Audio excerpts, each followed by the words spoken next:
Saturn brand has been on decline for a number of years now. And why? Well, have you seen an Ion lately? The quality just hasn't been there at all, and surely the styling has been more than a bit off. Friendly salespeople and ice cream socials won't sell the cars by themselves these days. No, Saturn needs some real excitement. We're not talking about slapping redline badges on a View Sport utility and pretending that it's actually fun to drive. No, Saturn needs something better. We're thinking of something topless. Something with 2 seats. The first Saturn ever that enthusiasts will actually salivate over and really want to drive. This car is the Saturn Sky. If you've seen a Pontiac Solstice driving around town, the Sky might look pretty familiar to you. Both of the cars use the same GM Kappa platform and have the same overall shape. Difference, the Sky here uses nice sharp crease edges while the Pontiac uses a more curvy retro styling. I think the Sky looks a lot like a miniature Corvette, which is cool. And you can even pop the hood, it goes forward just like a Corvette, show off your engine to your buddies. Difference, the Corvette convertible costs about 50 grand, while this Saturn is only about $23,000. It's 3 grand more than a Solstice, but you get a lot more standard features, which in the end would make a Solstice cost just about the same. Looks cool, generates a lot of buzz. Sitting outside of your favorite coffee shop, people will stop and stare. It's a really awesome little car. As beautiful as the Saturn Sky is, it doesn't come without a couple drawbacks, the biggest being the top and the trunk. Put up the top, you have to first press the trunk button, open it up. You can see in here there's absolutely no trunk space with the top down. We've got a backpack back there and it hardly fits. So put the top up, pop the trunk, got to lift the top into place. Then you have to get inside the car here.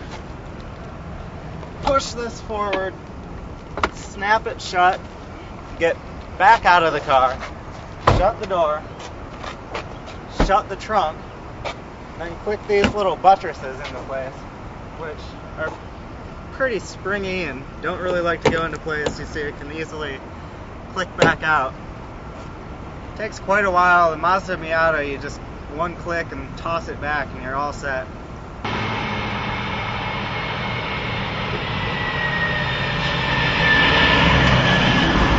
Saturn Sky's 2.4 liter Ecotec engine puts out 177 horsepower, bettering the Mazda MX-5 by 7 ponies. But also the MX-5 weighs about 2,500 pounds while this is near 3,000. So it's got a bit of a weight disadvantage, and it feels a bit slower than the Mazda, and a bit heavier too. But all that weight is good for something, because this chassis is amazing. It's just so much better than the Mazda. It really feels stiff, and could probably handle 100 more horsepower if you wanted it to.